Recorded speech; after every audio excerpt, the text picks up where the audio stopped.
Las Vegas Raiders to wrap up the West here, 4-13 last year, but they've got a lot of changes. This is maybe the most fascinating division here because we haven't even discussed the fact that it's Andy Reid, Jim Harbaugh, Sean Payton, and now Pete Carroll, head coach of the Las Vegas Raiders. They're over under 7.5 here from our friends over at FanDuel. Were they going to completely rebuild here? No, they trade for Geno Smith. So Pete Carroll's coming in.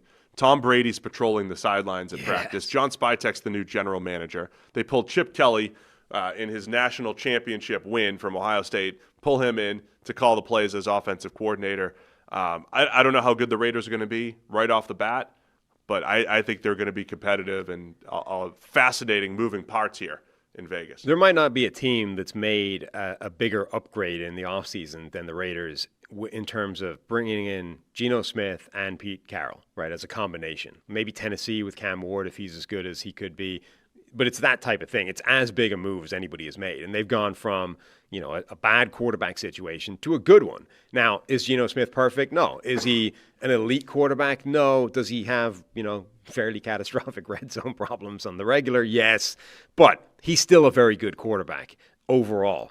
And that's the important part. They've got some weapons for him to play with. They've got a pretty good offensive line.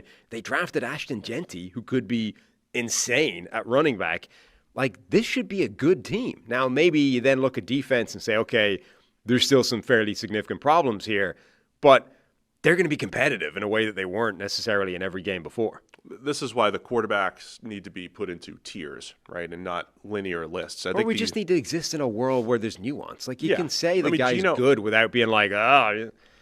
So, Geno Smith, what was our analysis when he was with the Seahawks? It's going to be tough for him to be the guy that leads the Seahawks to challenge the Eagles, the Lions, the 49ers before they fell apart last year, to challenge the best teams in the NFC. I believe that's still true. Like, I don't think Geno Smith is leading the Raiders to the AFC West title here over Mahomes and the Chiefs and some of the other teams. But compared to what the Raiders have had the last couple of years, they're going to be competitive, right? They're going to be able to win through the pass game far more often than they were in the past when Aiden O'Connell or Gardner Minshew or Jimmy Garoppolo was there. I think Geno Smith's absolutely an upgrade. He's also a guy, I think, if you do build that infrastructure around him, you could be a playoff team. You could absolutely be a playoff team. And that's what Spytek just came from in Tampa Bay, where they had Baker Mayfield. And I think we had the same idea, right? Which is, is Baker Mayfield really going to carry you or anything? No.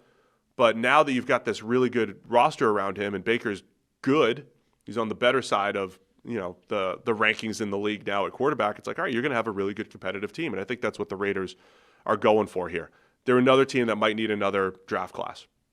But, man, this draft class, we called it the most fascinating draft class in the NFL because of Ashton Jeanty, because of Dante Thornton Jr., who they get, who's 6'5" and runs 4.3. Like, dude, that guy went in the fourth round. Those guys get overdrafted in the second. What's going on? And Thornton's already making plays early on. They have Jack Besh as another. Thornton's being talked about as like a guy that could be a real part of this offense. Absolutely. Like have a serious role there. Yeah. I mean, I said he was the deep threat that I wanted. Of all the speed receivers, there was like 10 to 12 receivers who ran sub 4.4 at the combine, and he was the one, because he's not just because he's 6'5", but because it plays on the field, and he didn't get a chance to really show his stuff at Tennessee the way he could have. I think Dante Thornton could be an absolute steal in this draft. We'll see what happens. It's training camp hype right now. Right. I forget what the actual stat is. Our friend Matt Harmon brought this up on his podcast as well. There's some stat out there that like the list of wide receivers that are 6'5" plus X weight and have run a 4.3 whatever. The list is nuts. It's like Calvin Johnson, Randy Moss or whatever, and Dante Thornton's one of them. Like, it's a very short list of players, of whom most of them are pretty spectacular, and Dante Thornton. Right? Now, does that mean he's going to be the next Randy Moss, Calvin Johnson? Of course it doesn't. But the point is, this is a rare physical specimen in a world where, you've been making this point, right? It's the 99th percentile that's important. We are talking about a 99th percentile guy here. Now, again, that's not everything, but it does mean that when the 99th percentile guy starts getting hype, you might want to at least pay attention to it. Just keep an eye on it. So yeah, the draft was fascinating because of some of these players that they brought in. Let's discuss more specifically on the offense.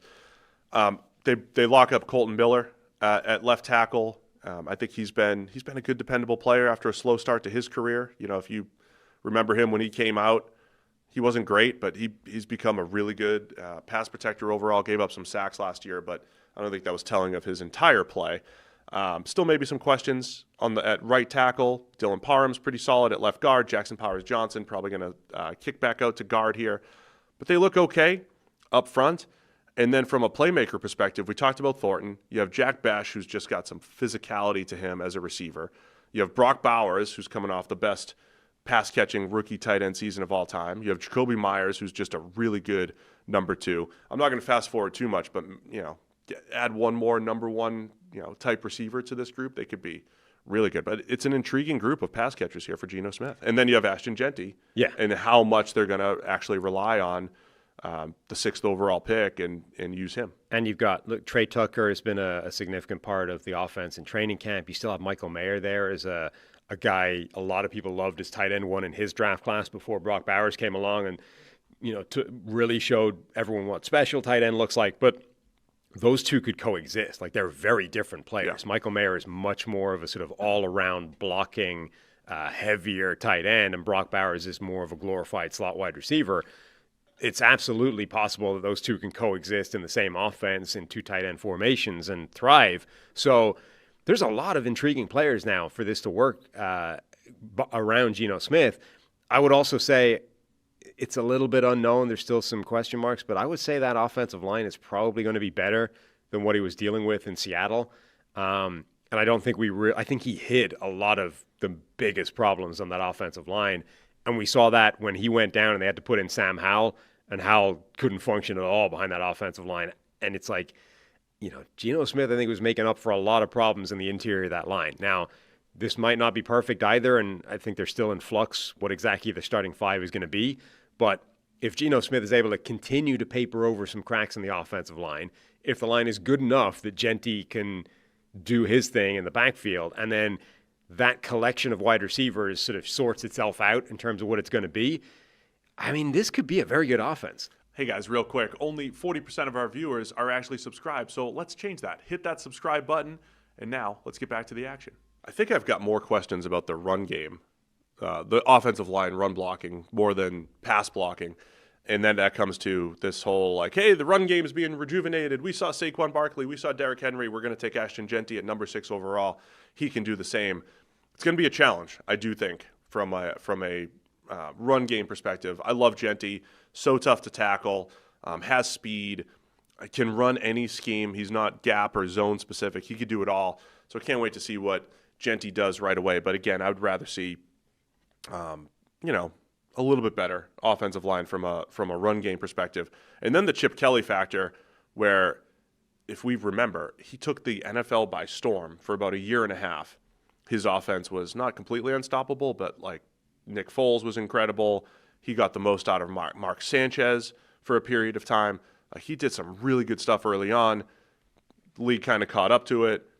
He's done, goes back to college. He's a completely different coordinator now. He's not running the same system. He's just continued to add more pieces to his offense. So he's able to, I think, evolve to whatever he has. And I think that's a huge advantage for Chip Kelly in his return to the NFL. Incredible evolution by him.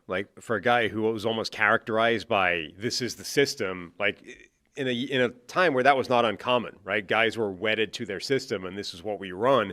He went from that to now we're gonna adapt to what we have, and we're gonna make the best of the players that we have, and that's the best way of having success. And he was the guy credited with the development there at Ohio State of everything they had. Will Howard and the run that he went on and playing his best football at the most critical point in all the way, including a national title. I mean, it's a great resume to head to this team. Now, defensively is where I have a lot of questions. Yeah. And even more questions in recent weeks after Christian Wilkins got released after his incident. And so Wilkins, look, if they had Christian Wilkins, the player that we have seen over the last couple of years, you could make this argument oh man, this could be a tough defensive line. If he's out there healthy and Max Crosby and Malcolm Kuntz, and now you've got former first-rounder Tyree Wilson able to move around, but you kind of lose that piece in Wilkins. I think they've got some question marks up front at defensive tackle and some huge question marks at cornerback. Intriguing once again, fascinating. I'll use all the words because they have a guy like Darian Porter, who's a 6'2" corner, who incredible athlete, but he's a little bit older. Like every single draft pick has some intrigue and some theoretical upside, but to me they just have too many personnel questions on this side of the ball. Yeah, I mean, Porter's an incredibly interesting story, given his relative inexperience in terms of playing time, but being fairly old, but also being a spectacular athlete. I mean, he's just an amazing player to keep an eye on and watch and see how his transition to the NFL works. But yes, you look at the personnel, certainly corner looks like a problem. Various other spots you would say are also weaknesses.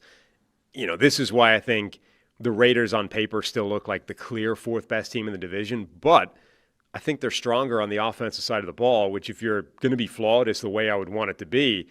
So in any given game, they could be in a shootout with one of these teams and win. Yeah, I think the Raiders might be players in the waiver wire market. I think that, on the defensive side of the ball, if there's some defensive line depth, some secondary depth available, the number of players that they have listed as potential linebackers include Devin White, Jalen Smith, Jamal Adams. They have some interesting players on this roster.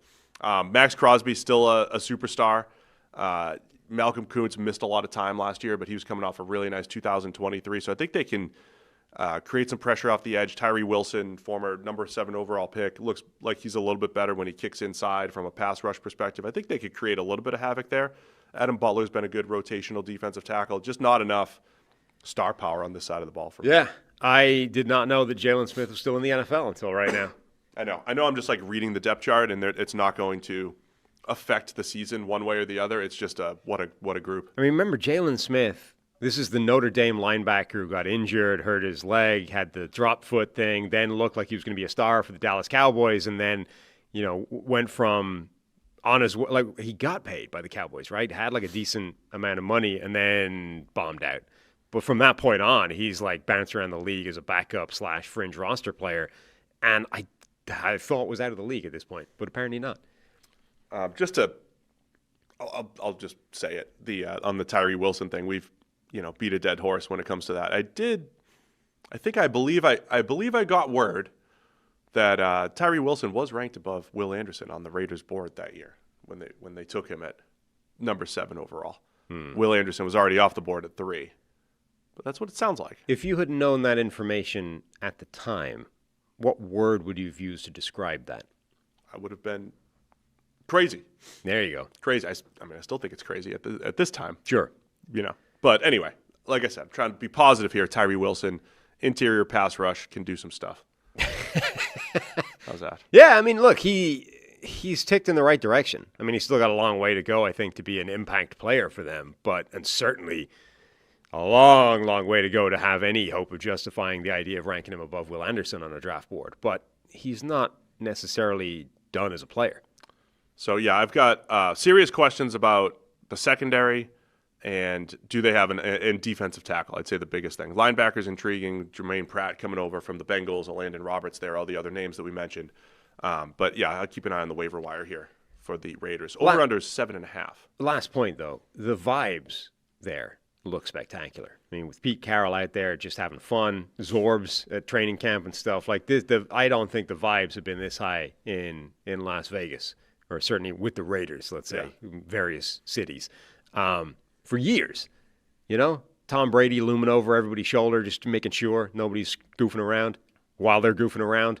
Just fascinating dynamic, but also incredible vibes. This is, yes, intriguing, man. That's what I'm saying. Like, it feels like the roster's another year away, another Spy Tech draft class away, but they'll be more competitive just having Geno under center. This iteration, by the way, of Tom Brady now just being like owner at large for various franchises and looming over people's shoulder and occasionally dropping in and like ripping apart the manager and stuff is hilarious. Because he also he's a part owner of Birmingham City, the soccer club.